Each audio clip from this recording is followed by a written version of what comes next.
നമസ്കാരം. മലയാളി വാർത്ത ഇൻസൈഡിലേക്ക് സ്വാഗതം. തട്ടിപ്പിന് തട്ടിക്കൂട്ടിയ രണ്ട് ഉഡായിപ്പ് കമ്പനികൾ എക്സാലോജിക്കും ലേക്കർ ഇന്ത്യ കോർപ്പറേഷനും പിണറായി വിജയന്റെ തലയിൽ ഉദിച്ച കമ്പനികളാണെന്ന് എൻഫോഴ്സ്മെന്റ് ഡയറക്ടറേറ്റിന്റെ സംശയം. ഈ രണ്ട് കമ്പനികളെ കുറിച്ച് ചോദിച്ചിട്ടും വീണയ്ക്ക് മറുപടിയില്ല. അറിയില്ല, മറന്നുപോയി എന്ന സ്ഥിരം പറച്ചിൽ.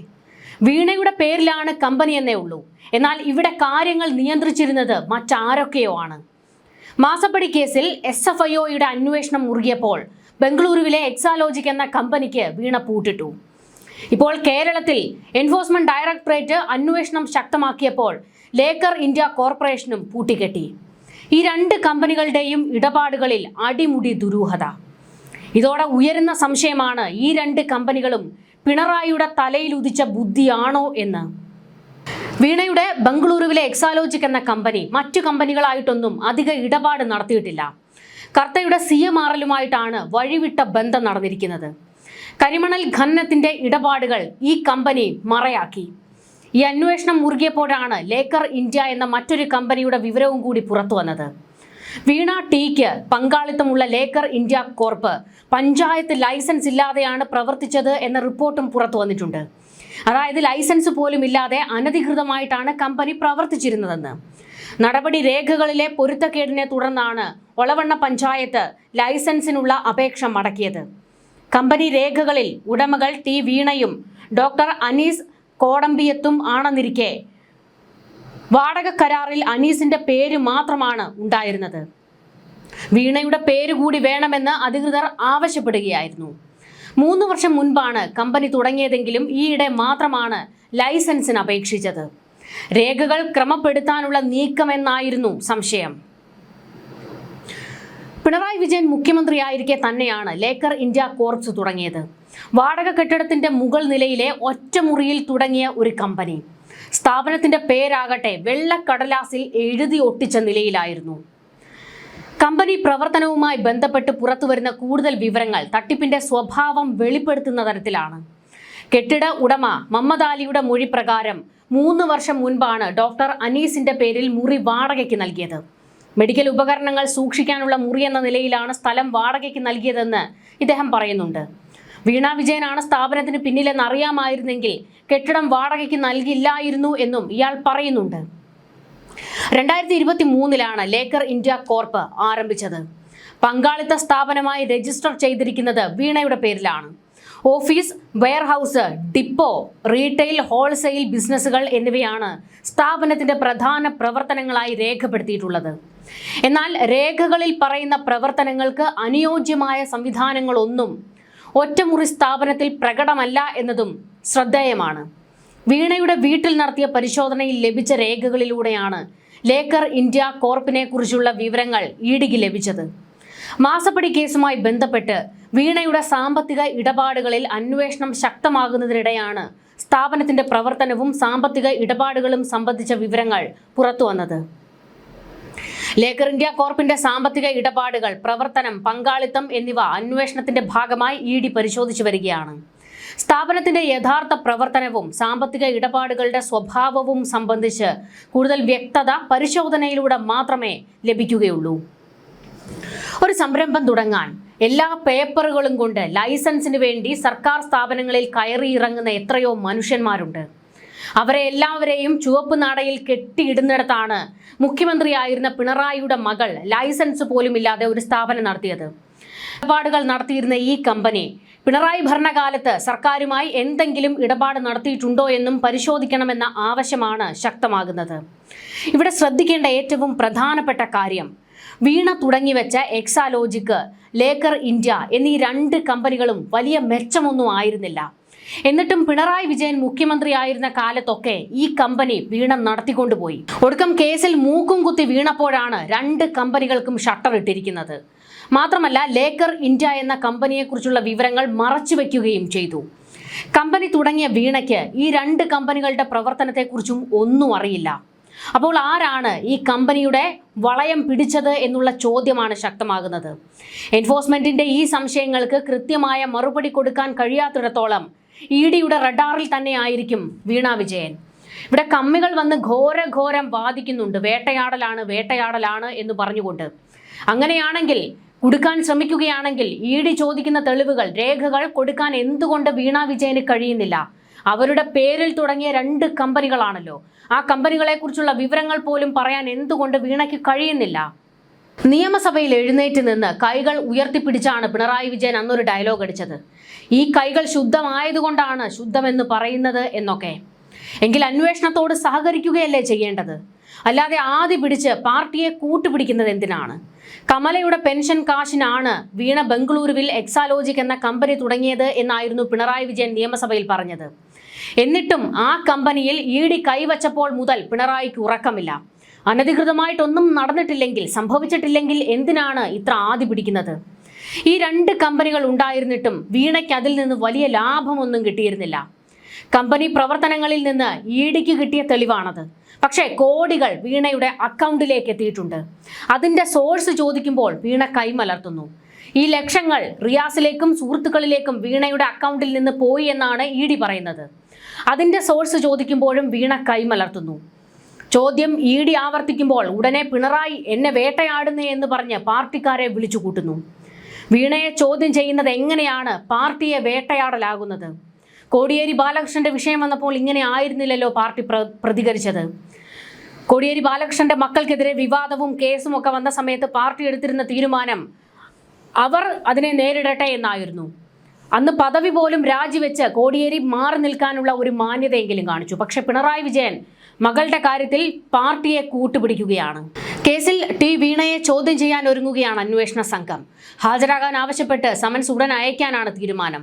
CMRL എക്സാലോജിക് സാമ്പത്തിക ഇടപാട് കേസിലെ പുതിയ കണ്ടെത്തലുകളുടെ അടിസ്ഥാനത്തിലാണ് ഈ നീക്കം. ഇതിന്റെ അടിസ്ഥാനത്തിൽ വീണയ്ക്കെതിരെ പുതിയ കേസ് രജിസ്റ്റർ ചെയ്യാനും ED തീരുമാനിച്ചിട്ടുണ്ട് എന്നാണ് വിവരങ്ങൾ. ഈ 2 കമ്പനികൾ അതിപ്പോൾ ദുരൂഹമായി തന്നെ നിൽക്കുകയാണ്. അന്വേഷണം മുറുകിക്കൊണ്ടിരിക്കുന്ന സമയത്ത് എന്തിനാണ് വീണ ബംഗളൂരുവിലെ ആ കമ്പനിക്ക് പൂട്ടിട്ടത്? അത് ഏറ്റവും പ്രധാനപ്പെട്ട ഒരു ചോദ്യമായിരുന്നു. അവിടെ നിന്നെല്ലാം പെറുക്കി വാരി കൂട്ടിക്കൊണ്ട് ഓടുന്ന വീണയാണ് കണ്ടത്. എക്സാലോജിക്കിന് നേരെ അന്വേഷണം മുറുകിയപ്പോൾ കർണാടകയിലെ ഹൈക്കോടതിയിലേക്ക് ഓടുന്ന വീണയെയും നമ്മൾ കണ്ടതാണ്. അപ്പോൾ ഇവർ അന്വേഷണത്തെ ഭയക്കുന്നുണ്ട്. അന്വേഷണത്തെ ഭയക്കണമെങ്കിൽ കൈകൾ അത്ര ശുദ്ധമായിരിക്കില്ല എന്ന് വേണമല്ലോ മനസ്സിലാക്കാൻ. മാസപ്പടി കേസുമായി ബന്ധപ്പെട്ട ED റെയ്ഡിൽ രാഷ്ട്രീയ പ്രതിരോധം തീർക്കാനാണ് ഇപ്പോൾ CPM തീരുമാനിച്ചിരിക്കുന്നത്. കോഴിക്കോട് വിശദീകരണ പൊതുയോഗം സംഘടിപ്പിച്ചിട്ടുണ്ട്. വൈകിട്ട് മുതലക്കുളത്ത് നടക്കുന്ന പൊതുയോഗം CPM സംസ്ഥാന സെക്രട്ടറി MV ഗോവിന്ദനാണ് ഉദ്ഘാടനം ചെയ്യുന്നത്. മുഹമ്മദ് റിയാസിന്റെ സുഹൃത്തുക്കളായ CPM ജില്ലാ സെക്രട്ടേറിയറ്റ് അംഗം നിഖിൽ, DYFI പ്രാദേശിക നേതാവ് നന്ദുലാൽ എന്നിവരുടെ വീടുകളിലും സ്ഥാപനത്തിലുമാണ് ED റെയ്ഡ് നടത്തിയത്. EDയുടെ നീക്കത്തെ രാഷ്ട്രീയമായി നേരിടാനും അണികളോട് വിശദീകരിക്കാനുമാണ് CPMന്റെ തീരുമാനം. CMRL എക്സാലോജിക് ഇടപാടിനെ പിൻപറ്റി നടക്കുന്ന അന്വേഷണം ഹവാല ആരോപണം വരെ എത്തി നിൽക്കെ ദേശീയ അന്വേഷണ ഏജൻസിയുടെ രാഷ്ട്രീയ പ്രേരിത ഇടപെടലിനെ അടച്ചാക്ഷേപിക്കുകയായിരുന്നു പ്രതിപക്ഷ നേതാവ്. പതിവില്ലാത്ത വിധം വാർത്താക്കുറിപ്പിറക്കിയ EDയുടെ നടപടി മുതൽ പിണറായി വിജയനായാൽ എന്തും ചെയ്യാമെന്ന തരത്തിൽ വരുന്ന വാർത്തകളിൽ വരെ കടുത്ത അതൃപ്തി കഴിഞ്ഞ ദിവസം രേഖപ്പെടുത്തുകയും ചെയ്തിരുന്നു. കൈകൾ ശുദ്ധമെന്നും ഇനിയും അത് അങ്ങനെ തന്നെ ആയിരിക്കുമെന്നും പറഞ്ഞാണ് മകൾക്കെതിരായ അന്വേഷണത്തെയും തുടർ നീക്കങ്ങളെയും പിണറായി തള്ളിക്കളയുന്നത്. മാസപ്പടി ആരോപണത്തിൽ എന്ത് അന്വേഷണവും EDക്ക് നടത്താമെന്നായിരുന്നു പിണറായി വിജയൻ നേരത്തെയും പ്രതികരിച്ചിരുന്നത്. ആരോപണം ഹവാലയിലേക്ക് നീളുമ്പോഴാണ് അന്വേഷണ ഏജൻസിക്കെതിരെ പിണറായി വിജയന്റെ അതിശക്ത വിമർശനം. സ്ഥാപനത്തിനും വ്യക്തികൾക്കും എതിരായ ആരോപണങ്ങളുടെ അന്വേഷണം പരിധികൾ ലംഘിക്കുന്നു എന്ന നിലപാടാണ് പാർട്ടിക്കും. നേതാക്കളെയും അവരുമായി ബന്ധപ്പെട്ടവരെയും ലക്ഷ്യമിട്ട് നടക്കുന്ന പരിശോധനകൾ രാഷ്ട്രീയ പകപോക്കലാണെന്നും ഇതിനെ രാഷ്ട്രീയമായും നിയമപരമായും നേരിടും എന്നാണ് CPMന്റെ നിലപാട്.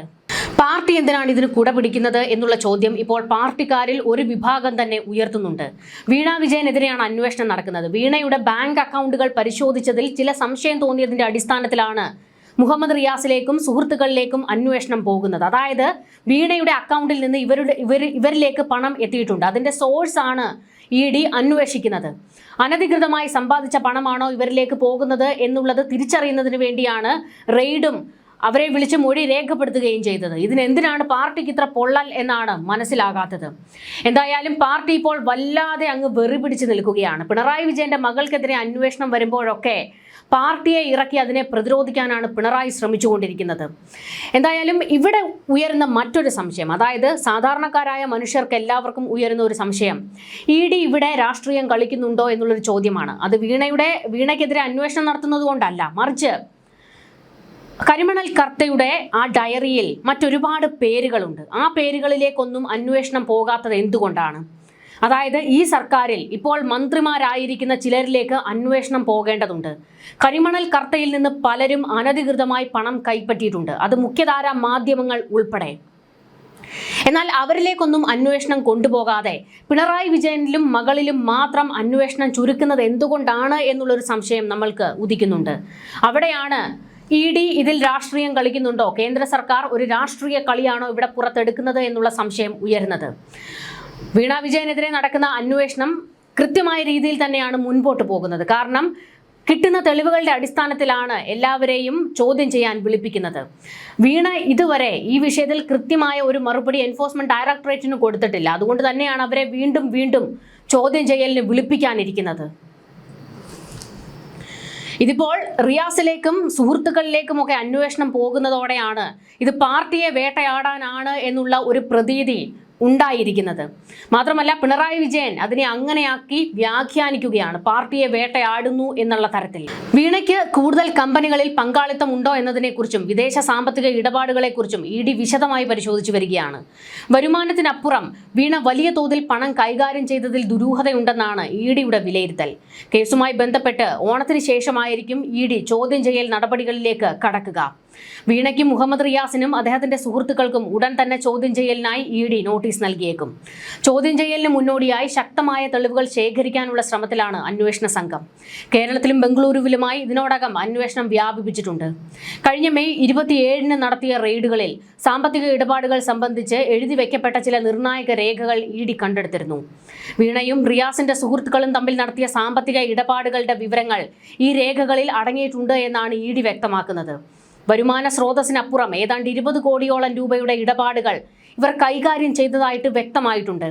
വീണയുടെ ഈ 2 കമ്പനികളിൽ നിന്ന്, അതായത് എക്സാലോജിക്കിൽ നിന്നും ലേക്കർ ഇന്ത്യ കോർപ്പിൽ നിന്നും 20 കോടിയുടെ നീക്കിയിരിപ്പ് ഒന്നും ഉണ്ടായിട്ടില്ല. ആ കമ്പനികൾ അട്ടർ ഫ്ലോപ്പ് തന്നെയായിരുന്നു. പിന്നെ എങ്ങനെയാണ് വീണയ്ക്ക് 20 കോടിയോളം രൂപ എത്തിയത്, അതിന്റെ ഇടപാടുകൾ നടത്താൻ കഴിഞ്ഞത് എന്നുള്ളത് ഏറ്റവും പ്രധാനപ്പെട്ട ഒരു ചോദ്യമാണ്. വീണയ്ക്ക് മറ്റ് വരുമാന സ്രോതസ്സുകൾ ഒന്നും തന്നെയില്ല. പിണറായി വിജയന്റെ മകളാണ് എന്നുള്ളത് മാത്രമാണ്, മുഹമ്മദ് റിയാസിന്റെ ഭാര്യയാണ് എന്നുള്ളതും. അല്ലാതെ അവർ പ്രത്യേകിച്ച് വലിയ ജോലികളൊന്നും ചെയ്തിരുന്നില്ല എന്നുള്ളത് ഏറ്റവും പ്രധാനപ്പെട്ട കാര്യം തന്നെയാണ്. അന്വേഷണം ഒഴിവാക്കുന്നതിനായി മറ്റൊരാളുടെ പേരിലുള്ള സിം കാർഡും വൈഫൈ റൂട്ടറും ഉപയോഗിച്ച് ഇന്റർനെറ്റ് കോളുകൾ ചെയ്തതായി ED സംശയിക്കുന്നുണ്ട്. വിദേശത്തേക്ക് പണം കൈമാറിയതുമായി ബന്ധപ്പെട്ട് നിലവിൽ PMLA കേസിന് പുറമെ ഫെമ കേസ് കൂടി രജിസ്റ്റർ ചെയ്യാനുള്ള നീക്കത്തിലാണ് ED. കോഴിക്കോട് നടത്തിയ റെയ്ഡിലാണ് ചില ഹവാല ബന്ധങ്ങൾ സംബന്ധിച്ച വിവരങ്ങളും EDക്ക് ലഭിച്ചിട്ടുണ്ട് എന്നുള്ള വിവരം പുറത്തുവരുന്നത്. മുഹമ്മദ് റിയാസിന്റെ സുഹൃത്തുക്കളുടെ വരുമാന സ്രോതസ്സും സ്വത്ത് വിവരങ്ങളും അവർ ഉപയോഗിച്ച വിവിധ ഫോണുകളും സിമ്മും ED പരിശോധിച്ചു വരികയാണ്. എന്തായാലും വരുംകാലത്ത് ഇനി മുഹമ്മദ് റിയാസിനും പിണറായിക്കും കൂട്ടർക്കും ഒക്കെ തീഹാറിൽ കിടക്കേണ്ടി വരുമോ എന്നുള്ള ഒരു ട്രോൾ ഇപ്പോൾ ഉയർന്നു വരുന്നുണ്ട്. എന്തായാലും ഈ 2 കമ്പനികൾ അത് രണ്ടും തട്ടിക്കൂട്ട് കമ്പനികളാണ് എന്നുള്ളത് ഏകദേശം ഇപ്പോൾ വ്യക്തമായിരിക്കുകയാണ്. ഈ 2 കമ്പനികൾ എന്തിന് തുടങ്ങി, എന്ത് പർപ്പസിന് വേണ്ടി തുടങ്ങി എന്നുള്ളതാണ് ഏറ്റവും പ്രധാനപ്പെട്ട ചോദ്യം.